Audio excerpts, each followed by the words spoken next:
if you guys are wondering what today's wonderful stream is going to be about, it's something that we've kind of talked about maybe some time ago. And as you'll probably find out in the very beginning of this video, is that it's going to be one of those very interesting ones where we have to talk about the you know who's in the room. And since we're on a big old podcast, we can do whatever we want. And it's much different than just a regular gaming stream. So here's where we begin right here. This video by Extra Credits called Evil Races Are Bad Game Design, Bioessentialism and World Building. Which is just another fancy way of saying we don't like that people have the freedom of choice, which is weird because usually in a world of good and evil, anything can just exist. It's all fantasy. But I think it's more about the arguments that they present here that are going to be the most important. So let's just get into it as we normally do. If you paid attention to the games discourse on the internet during 2019 and 2020, you might have noticed a reoccurring argument about some species from fantasy media, specifically orcs. Yes, orcs, which are humanoid creatures, but they are a whole different race. They are something that, sorry by the way if you got your ears blown out, they are a whole different race of creatures that don't necessarily have any good intentions. Not to be confused with goblins. Now, not to worry. This episode isn't going to be just another member of the chorus talking about how if all orcs in a game are blindly evil, that it's racist. Except that that's kind of what it turns into. Instead, we want to discuss how that particular choice is simply bad game design. How? Is it because if you choose an orc, then you automatically just get labeled as not good? I mean, that's pretty normal, that's pretty normal stuff. Whoops. So I don't know what he's really expecting out of this. Yeah, it's the video. It's finally the one. But don't worry. Fear not, chat. We're here to talk about everything. Also intro. Thanks so much to NordVPN's probably kicking themselves in the ass from this one. Speaking of sponsorships, if you want up to $100 off your next PC build, use Artesian Builds, and you can get up to $100 off. And your stream, your computer, it's built live on stream on twitch.tv/Artesian Builds. But enough of plug segment. Time to get into the bad video if you really want to know what's happening here. /extra credits. Real quick up top, please welcome James Mendez Hose, who guest wrote this episode. Wow. Well, he shouldn't have. Thanks so much, Mendez. Much of the recent conversation on orcs points out that characterizing a whole species in your game as ugly, warlike, and malevolent might be harmful to real-world groups. Wait. Regularly mischaracterized as ugly, warlike, and malevolent. Is he insinuating that orcs are somehow African American? Is that what that says here? Because that's not at all what it's about. It's who said that grandma, who has a little bit darker melanin in her skin, she's warlike, ugly, and benevolent. However, this video isn't that. Though if you want more on that discussion, Mendez breaks it down wonderfully over on his website, and we'll have a link to that in the... You know, this same guy made another bad video, and it was about characters in video games, like factions that you choose to play as. It's very strange that he would choose to die on another hill that is somehow about social topics. The description. But here, we're going to talk about something related. Why characterizing a group like this in your game can be lazy at best, and at worst, actively harmful to the world you're creating. It doesn't matter because it's fiction. I think that a lot of people today, at least that we've covered specifically, don't understand that fiction is whatever you want it to be.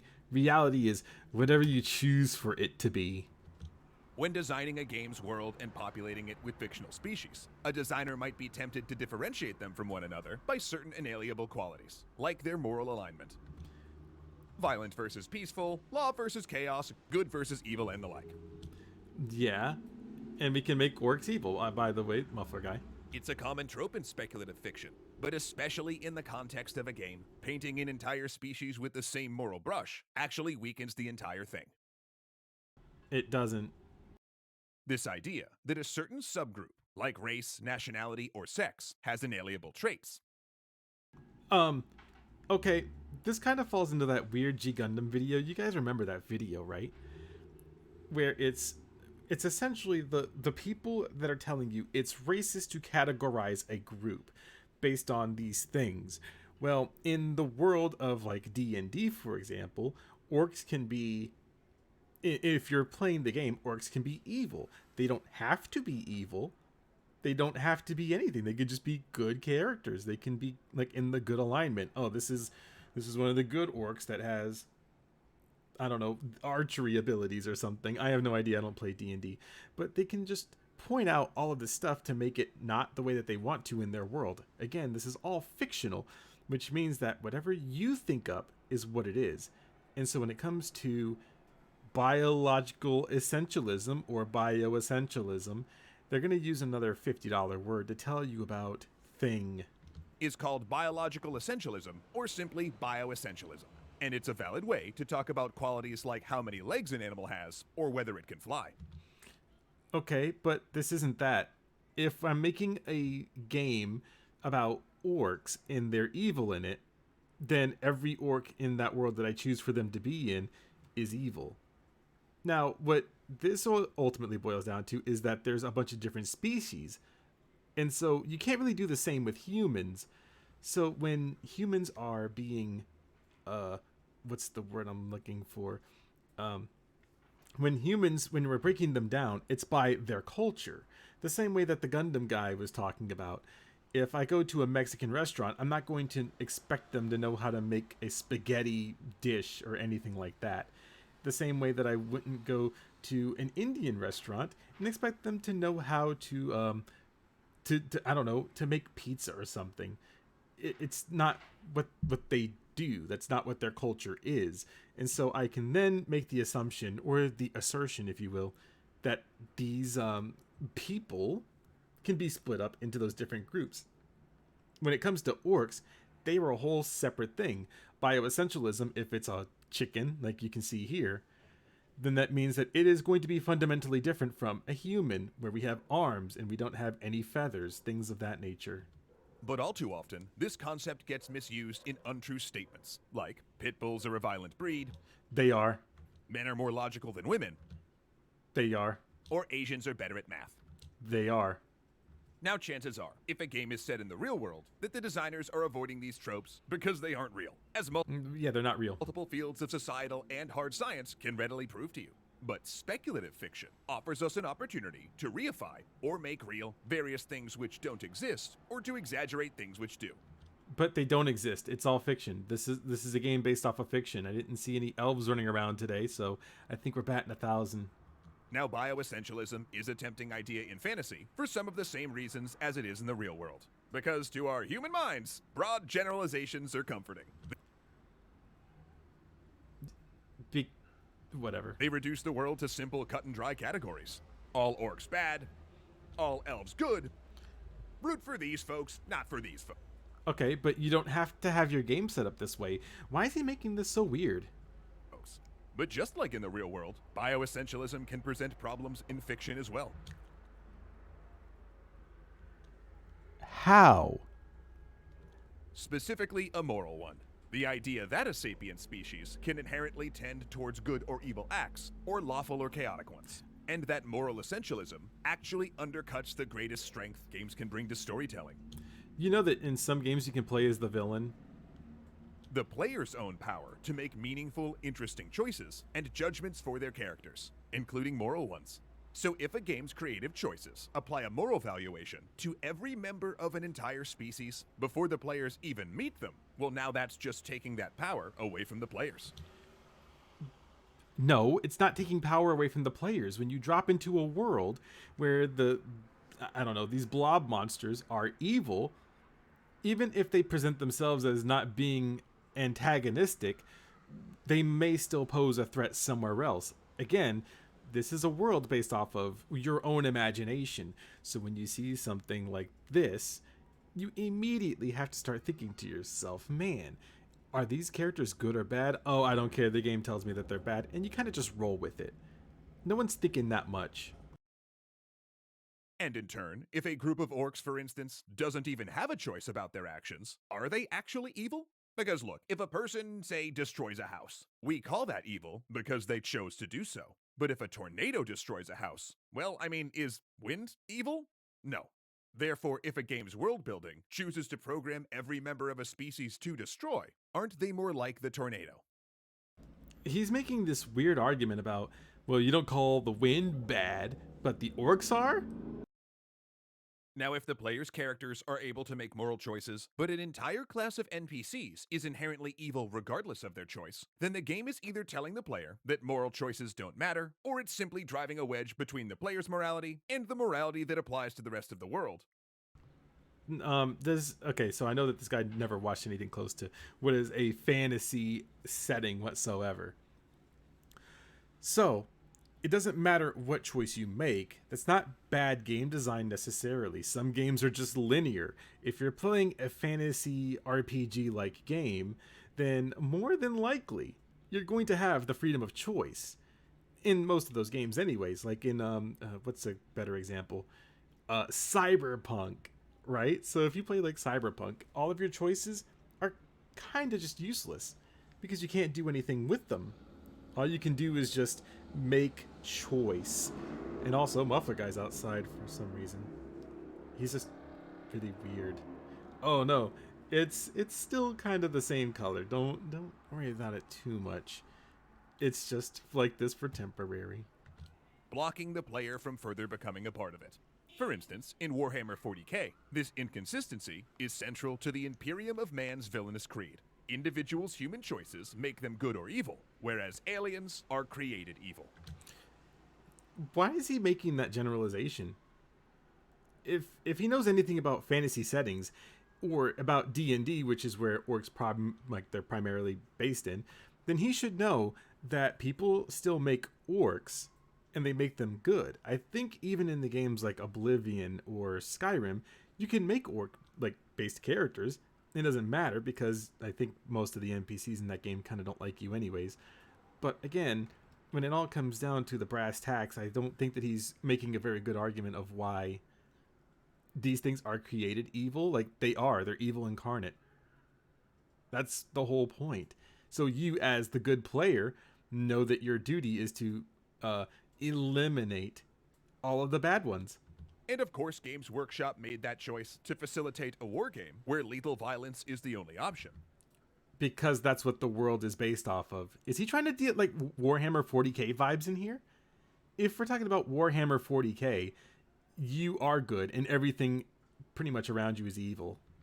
But then folks also saw that in the 40k novels and RPGs, which required more interesting narrative complexities, Imperial heroes have to grapple with and recognize the illogic of that creed based on their own experience. Okay, but now you might be asking, what if you're playing the kind of game where you're engaging in violence because it's exciting and fun, not because of its moral dimensions, where the meaningful choice is about tactics rather than ethics? Maybe the goal is to take moral calculus out of the problem. Sure, one solution might be saying, all orcs are evil, go ahead and shoot them. But in that situation, as soon as someone inadvertently feels some empathy, as people often do for anything seeming even vaguely alive, the easy answer becomes less easy. Again, if you're playing a game like D&D, you don't have to think about these things. You can make whoever you want to good and evil. If you're the dungeon master, you can say, well, this orc lady finds you and feeds you food, and you don't murder her right away, or you can roll and you can kill her in cold blood. That's the freedom of choice. Video games don't really have a hand in that because the game is set up to be that way. So it says you're the good character. You may encounter something, but we'll decide that, which isn't bad game design. And if the goal of your game is to stop players from engaging in moral debates and just fight some bad guys, you kinda gotta say something more reliable than, oh, it's fine, they were all born this way. I'm not taking my chance with a Death Claw. I know he was going there for like Fallout, but I'm not gonna find out if a Death Claw is good or evil. Fortunately, the real world's made progress on this problem, because sometimes in this day and age, people actually bear visual signifiers which say, I'm evil, not because of where I was born, but because of the choices I've made. Whoa, no. Such as Nazi uniforms and clan hoods. Oh, Jesus. Then in fiction, we have things like the Hydra logo, a clear visual Wait.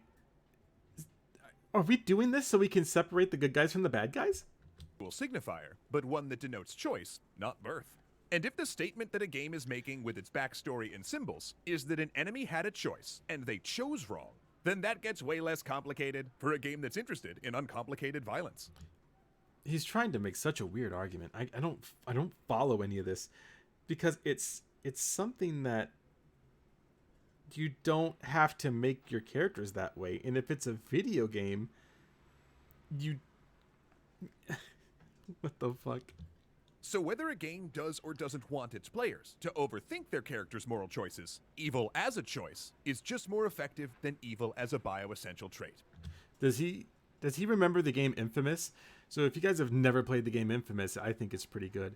But when you play the game Infamous, you get to choose what side you want to be on. So you can be either a good character or you can be an evil character. And in those games, every choice that you make is going to impact the gameplay going forward. So if you're evil, you are more powerful, but you also have to understand that when you're more powerful, you don't have to care about anything else. So you can just kind of run through the entire game on easy mode.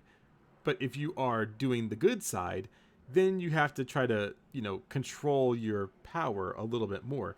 Like you'll get like more abilities, but they're more for a passive kind of thing more than an aggressive.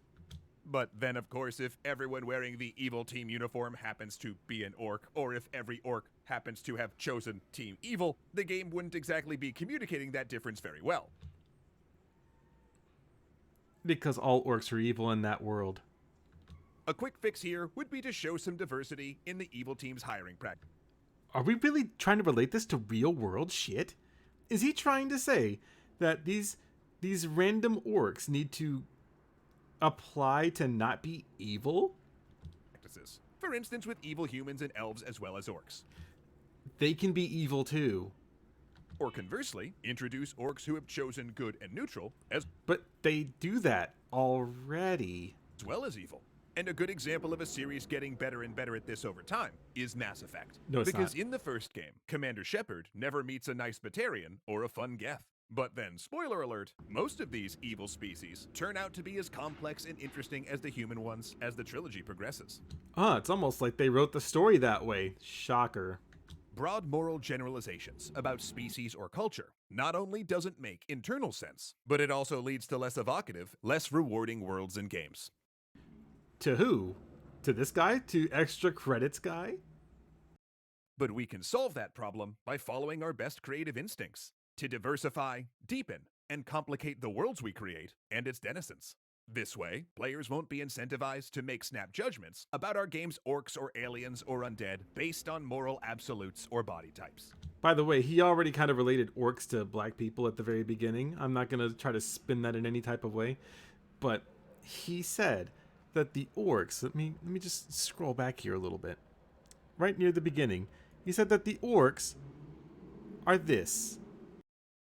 Mischaracterized as ugly, warlike, and malevolent. Now, why would he say that about the old black lady? Again, I'm not trying to weave a weird narrative here, but this is exactly what he was saying. I can't make up something that's not there. He just literally lost his fucking mind. That's why we have this. Themselves more in our games. And because they're human, ask the hard questions to push our design into even more enriching and unexpected places. Plus, maybe if we ditch this whole evil races line of thinking, if one day orcs or extra-dimensional horrors or even isekai protagonists pop out of a portal, they'll offer us humans the same courtesy. But this isn't real life. I don't understand how he thinks that this is real life for some reason. This isn't something that just happens on a regular basis. Does he think that a fucking portal's gonna pop open, like in this example? He thinks that this is gonna happen, where this weird thing is gonna happen, and then he's like, man, I hope people make the right choice. I wouldn't want them to mischaracterize this awful creature that may be here to murder us. In fact, that probably wouldn't happen anyways. Why does he think that random guy in the suit's probably gonna be like, oh, well, welcome to America, buddy, and then he gets zapped or something? I don't know. It's a very, very strange video. I don't know why he decided to make this a thing. And again, this is something I don't know. It's something that makes no sense, but at least we got 8 whole minutes of whatever that was out of him. And if you guys haven't noticed already, I have different hair. Don't worry about it too much. Also, there are people outside of my apartment. I have the window open, by the way, which is why you can kind of hear everything. But I'm not going to hold you up too much because there's not a lot that's really happening here. Again, if you want to play a video game that is about orcs or whatever it is, then just play the orc video game. No one cares. I don't know why he made it such a weird big deal to try to say that orcs are possibly African American because I guess of their treatment. I don't know if that makes any sense. But I don't really have much else to really say about that. We might make a video on it. I can't think that we probably ever would, but in the off chance that that does happen, I think that that would be an interesting thing to do. So with that kind of being said, I know exactly where I'm going to send you guys because you guys got a lot of time. Trust me, you guys will have plenty of time to get adjusted to the thing. But games like Castle Crashers, Risk of Rain 2, Giants, Citizens of Kabuto don't need to have this complexity. It's almost like it's not an all-encompassing problem that needs a solution. Absolutely correct. I think that when it comes to the story elements of something, if you set up your story that way, then that's just probably what it is. And I don't know why he can't get that part of it. If I want the orcs in my story to be evil, then they will be evil. And if I don't want them to, well, I guess they're just going to be the most adorable things in the entire world. At least that's what I would like to believe. But, you know, I'm not the expert here. I don't play D&D. Maybe one day, if we can wrangle some people together, I think that could be a fun stream for something. I know April Fool's Day is a really strange day, and as you can probably tell, it's working out just great. It got the red hair and everything. Which, by the way, was not planned beforehand. It was just this way anyways. But I think I'm pretty much done here with my part of the stream. If you haven't already, make sure you head to the Necro Archiver where all these live streams get uploaded. And I'm kind of behind, but don't worry, I'm going to get to them at some point, probably in the next day or two, after I get done recording some video stuff. But for now, we're going to watch Game Boomers, who right now I think they're getting ready to stream something very important. Super Mario Maker 2. And you can watch them suffer through it, because they are also good friends of the channel. If you know who they are, then definitely give them a follow, because a lot of people in there know who I am, and they're probably watching him right now. And by the way, it's exclamation point VOD. You're doing it wrong. It's this one. But it may not work either, because I don't have it set up on here. Who knows? But I'll leave you guys to it, and have a good rest of your April Fool's Day.